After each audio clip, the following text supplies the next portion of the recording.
from the very top, this wasn't necessarily her recollection. Reputationally, for him, it was a massive turn-off. He became a joke. The palace never speaks. That's the one rule everyone knows, the kind carved into marble behind closed royal doors. No comment, no emotion, just silence. But then, they did. One sentence, just one, and everything unraveled. It hit like a cold slap across the global stage. Not a scandal, not a denial, not a rumor, but a quiet, perfectly engineered line delivered with the sharpness of a scalpel. The Duke has reached an emotional threshold. His well-being is now a priority concern. That's it. No mention of Meghan, no defense, no context. Just pure, silent panic wearing a velvet glove. And when Buckingham Palace speaks like that, it's not for drama, it's for damage control. Meghan Markle, behind Prince Harry's bombshell statement that has blown up peace talks with Buckingham Palace. Immediate surgical damage control, because something had cracked. And that crack wasn't in the crown, it was in Harry. Just hours earlier, the world had been watching Meghan Markle glide across the stage at yet another curated narrative conference. A perfect smile, flawless lighting. The message? Control your own story. Take your power back. But the real story wasn't on the stage, it was seated next to her. Harry, hunched slightly, blinking too often, lips twitching into half smiles that never reached his eyes. He looked elsewhere. The man who once lit up interviews with rogue charm and cheeky jokes now sat like a ghost trying to remember the feeling of being alive. And Meghan? She noticed. Every time he strayed off message, even by an inch, she corrected him, gripped his arm, steered him back, and viewers felt it. Tension doesn't need words. It radiates through body language, through eye contact that darts instead of holds, through a hand placed not in affection but in control. Within minutes, TikTok was on fire. He looks like he's about to cry. This is hard to watch. Someone blink twice if you need help. Because, Prince Harry is refusing, it seems, to play along with Meghan Markle's game. 10 minutes later, the footage had millions of views. 30 minutes later, every royal watcher, podcast, and gossip show had picked it up. By noon, it wasn't just trending, it was erupting. And then the palace dropped their line. Not a denial, not spin, just concern. And that's what made it terrifying, because now this wasn't about optics or PR strategies or brand rebuilding. This was about Harry's breaking point, but behind palace walls, something even stranger was unfolding. Because the moment that statement went public, Meghan didn't soften. She struck, she didn't blink, she didn't pause. She didn't even flinch when the palace dropped their bomb. Because Meghan Markle doesn't do passive. When they were at the softball and the kiss cam came on. And a lot of people have commented on this, but I want to comment on the specific technique. And the specific technique is misdirection and laughter. And it's an old technique. Within 15 minutes of the royal statement going live, her team was in motion. Emails blasted, spin cycles activated, crisis language drafted and redrafted under fluorescent lights in a California war room that looked more like a tech startup than a royal outpost. The message? Harry is fine. The footage is misleading. The palace is being misinterpreted. But here's the problem. Nobody misinterprets a palace statement, especially not this kind. Those one-liners aren't written in haste. They're sculpted, word by word, by teams of comms veterans who've spent decades crafting messages for coronations, funerals, and international scandals. So when they say priority concern, they mean we are scared. Meghan knew that. Everyone in PR knows that. But spin had to happen because this time the spotlight wasn't on her. And that's what made it dangerous. Still, she didn't just release a statement, she showed up in person. At a charity gala that evening, Meghan appeared in front of cameras with her signature perfection. Flawless hair, radiant smile, a dress tailored down to the millimeter. To the casual eye, she looked invincible. But it was too much, too shiny. Prince William was correct to warn Prince Harry about his relationship with Meghan Markle. Too staged, because behind that dazzling smile, her eyes flickered. Not joy, not calm, control. The kind that sharpens when you feel something slipping from your hands, and it was slipping fast. Across the Atlantic, the palace was already moving, quietly, strategically, without fanfare. A confidential meeting had been called between Prince William's senior aides and mental health experts, not to attack Meghan, not to draft a statement, but to protect Harry. People forget this isn't just royal drama. William is still Harry's older brother. He was there when they buried their mother. He was there when they trained, when they laughed, when they planned to change the monarchy together. And now, he was watching Harry fall apart in public. Insiders say William wanted to reach out personally, but his advisors were cautious. Any move might be misread as intrusion or worse, manipulation. So instead they chose something subtle, something only the royals could pull off with precision. An old photo, no caption, no context, just two brothers smiling with their arms around each other. It hit the royal feed mid-evening. Within an hour, it had gone viral. Is this a lifeline? Is William trying to bring him back?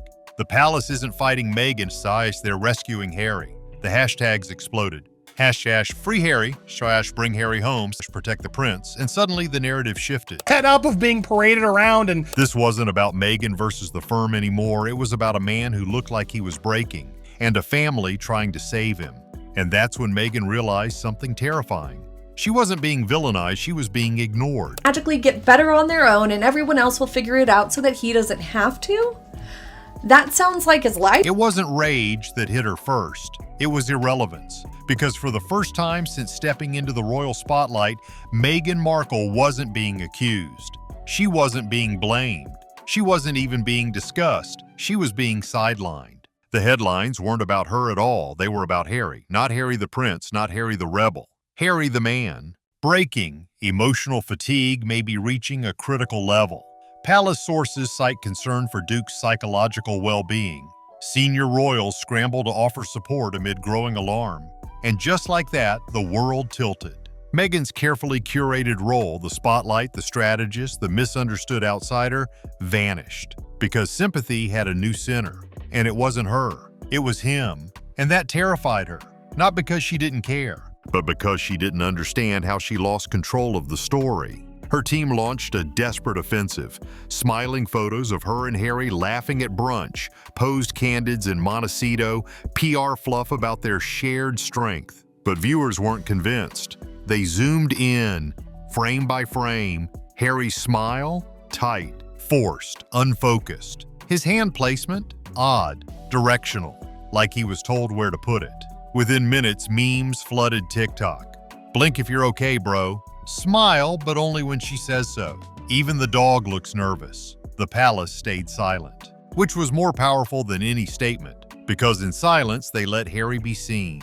No defense, no counterattack, just space. And that space grew louder than any microphone Meghan could find. Then the second leak dropped. Not from the tabloids, not from Meghan's team, from inside the palace. Prince Harry has privately reached out for guidance as he navigates emotional strain. He is said to feel caught between roles and longing for steadiness. No scandal, no scandalous detail. Just sadness. Quiet, real. 3 lines. That's all it took. And the world exploded. #pray. For Harry trended in 34 countries. Morning shows dropped their segments mid-broadcast. I think he's just living in the past. Meghan told him that and told us that he's still very... Late-night host blinked, stunned, and said nothing. Because how do you spin a man unraveling on camera? And Meghan, she felt it, like a tremor rolling beneath her estate. Because this wasn't spin. It wasn't palace politics. It wasn't the firm turning the screws. This was Harry's raw humanity leaking out, unfiltered. And for Meghan, that was the one thing she couldn't manage. Because a broken narrative can be rebranded. But a breaking man? That's a wild card. And what Harry did next to prove this wasn't just exhaustion, it was escape.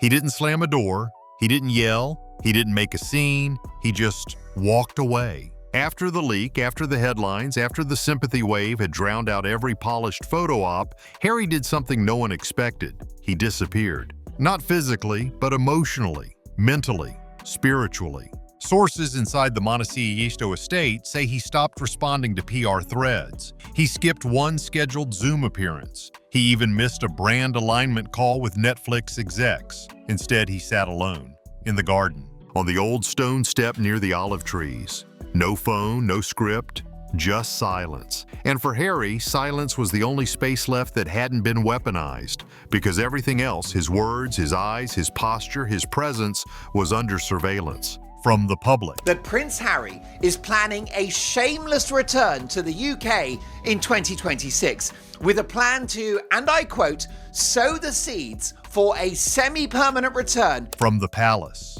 and maybe from her. Insiders say Meghan didn't yell when she found him. She stood in the doorway, arms crossed, voice calm, too calm. "Are you with me?" she asked. 3 words, that's all. But they weren't a question. They were a challenge. Because Harry knew exactly what they meant. Not, "Are you okay?" Not, "Do you need support?" But, "Are you loyal? Are you still playing the part?" And for the first time in years, he didn't answer. He just stood up. Not defiantly, not submissively, just slowly. Like a man carrying too much. And then he walked past her. Not in anger, but like someone already halfway somewhere else. And Meghan hated that more than any confrontation. Because silence was the one thing she couldn't debate. No rebuttal, no spin, no leverage. He didn't argue, he didn't cry, he didn't even look back, he just kept walking. And that's when the third leak hit. Another whisper, another ripple. This time, an inside source claiming Harry had made a private call to the UK, not to PR, not to his agents, not even to family, but to someone from his life before. And during that call, he cried. Not once, not briefly, not theatrically, but with the exhaustion of a man who hadn't exhaled in 6 years. "I feel torn," he reportedly said, "between 2 worlds, 2 lives, 2 futures." Harry wants to go back to the UK so bad, it's scary. He's on the verge of a mental breakdown. And the most heartbreaking part? 2 loyalties. That's what cracked open the final flood. Because this wasn't just about marriage, or fame, or public image. This was a man raised to follow duty, now trying to figure out if he had the right to choose peace instead. And Meghan? She waited in the hallway, phone in hand, fingertips tapping, PR engines revving, waiting for Harry to step back in and fight beside her, but when he did return, he said nothing. Not, "I'm sorry," not, "I'm here," not even, "I'm with you." And that silence? That was the loudest fracture yet. But Meghan wasn't done, because the next morning, the palace made a move she never saw coming. The next morning, the Montecito air was still, but Meghan wasn't. She moved through the hallway like a general scanning a battlefield, flanked by phone calls, email drafts, and PR advisors dialing in from 3 time zones. The palace had been quiet overnight, too quiet. And that terrified her more than any headline, because silence, in royal terms, isn't absence, it's calculation. Then just after 9 a.m. Pacific time, Harry's phone buzzed. A short clipped message from his UK security liaison. "Statement incoming. Approved by senior office, not hostile." Meghan inhaled sharply. "They're releasing something," she muttered, "without us." Harry, still seated on the edge of the bed, just looked at the screen. Calm, detached. "They don't need to coordinate with us," he said softly.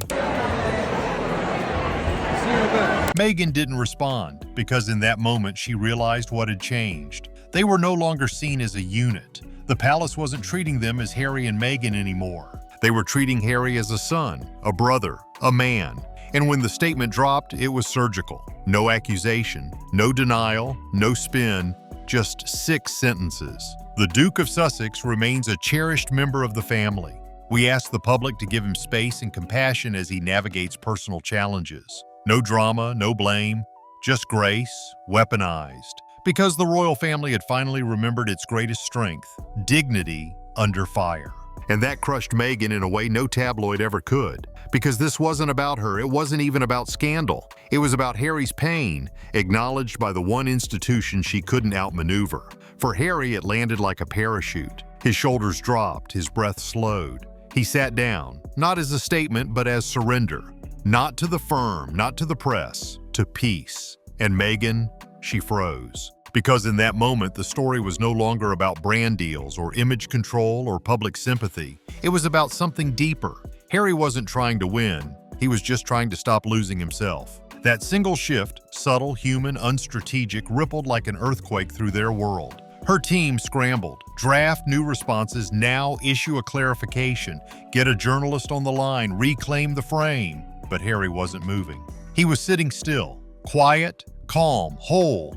And for Meghan, that was the real threat, because when a man stops performing, when he stops defending, when he stops fearing, You can't control him anymore.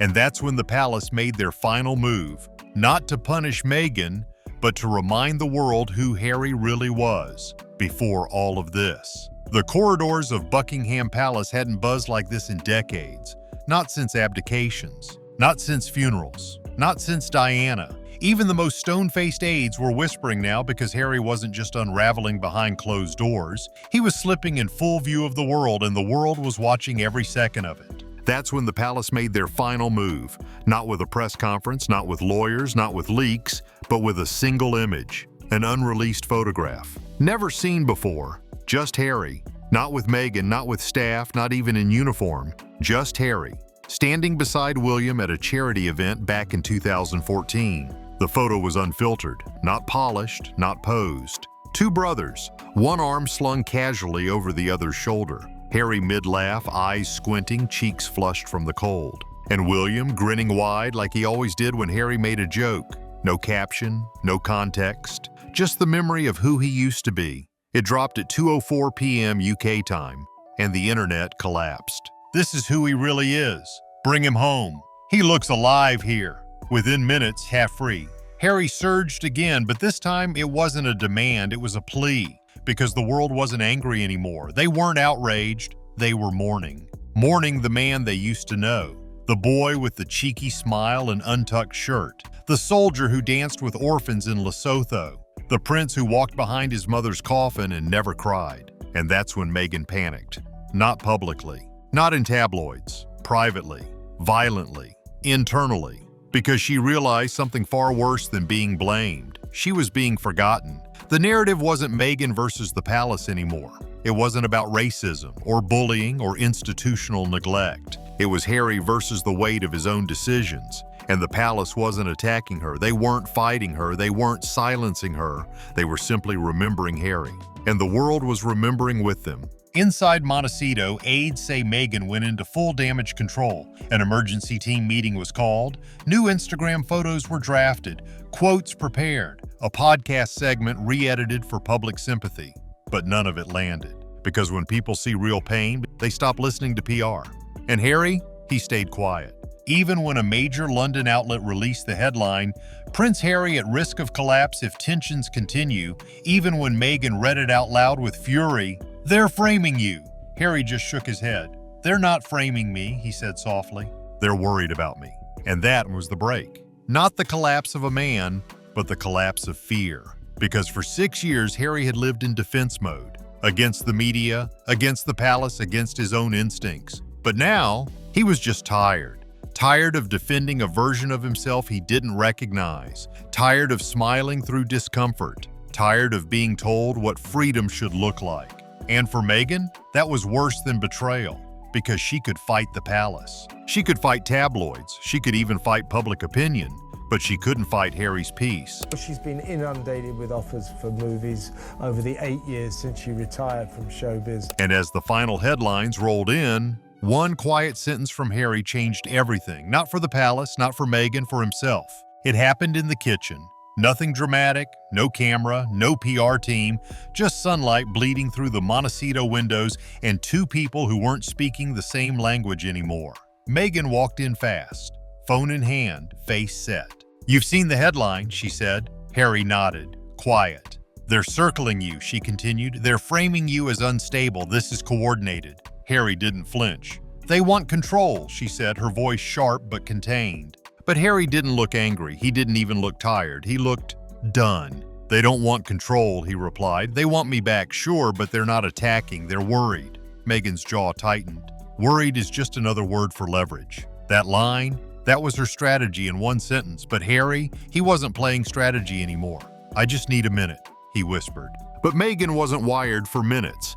Not when narrative was slipping.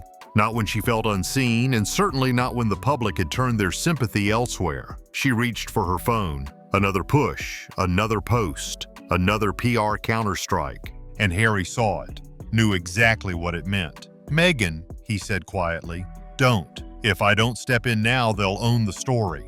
Let them." 2 words, 2 syllables that shattered everything. She froze, because it wasn't defiance. It wasn't surrender. It was release. A man choosing stillness over spin, and that was something she couldn't control. "You want them to win?" she asked, her voice barely above a whisper. Harry looked at her. No rage, no fear. "No," he said. "I just don't want to keep losing myself." That sentence? That's the one that detonated across talk shows, royal panels, and social media threads for weeks. Analysts tried to dissect it. Fans tried to claim it. PR teams tried to explain it. But it didn't belong to them. It belonged to him. And Meghan, she didn't respond because deep down, she knew. That sentence wasn't an attack, it was an exit. 10 minutes later, his phone buzzed. Another message, this one from the palace. Approved. Posted. Live. And the words, "The Duke of Sussex remains a cherished member of the family. We ask the public respectfully to give him the space and compassion he deserves. No blame, no denial, no Meghan, just love." And that's what broke her. Because for years, she'd prepared for war. She knew how to fight accusations, how to spin criticism, how to outflank headlines. But she didn't know how to fight kindness. She didn't know what to do when the palace stopped playing. Because that statement wasn't an attack, it wasn't even a rescue mission. It was a reminder. Harry doesn't need to earn his way back. He was never cast out. He was always family. And for the first time in years, the weight came off his shoulders. He didn't cry. He didn't collapse. He just sat down, as if someone had finally cut the invisible wires pulling at his every step. And Meghan? She realized the war wasn't between her and the palace anymore. It wasn't about public image or Spotify deals or staff allegations. It wasn't about her at all, because the thing she feared most had already happened. She lost the part of Harry that needed her to steer him. And once a man stops fearing your disappointment, you lose your power. Behind palace walls, the gears kept turning. Senior aides whispered. Meetings were scheduled. Security was tightened, but not out of fear of Meghan, out of concern for Harry.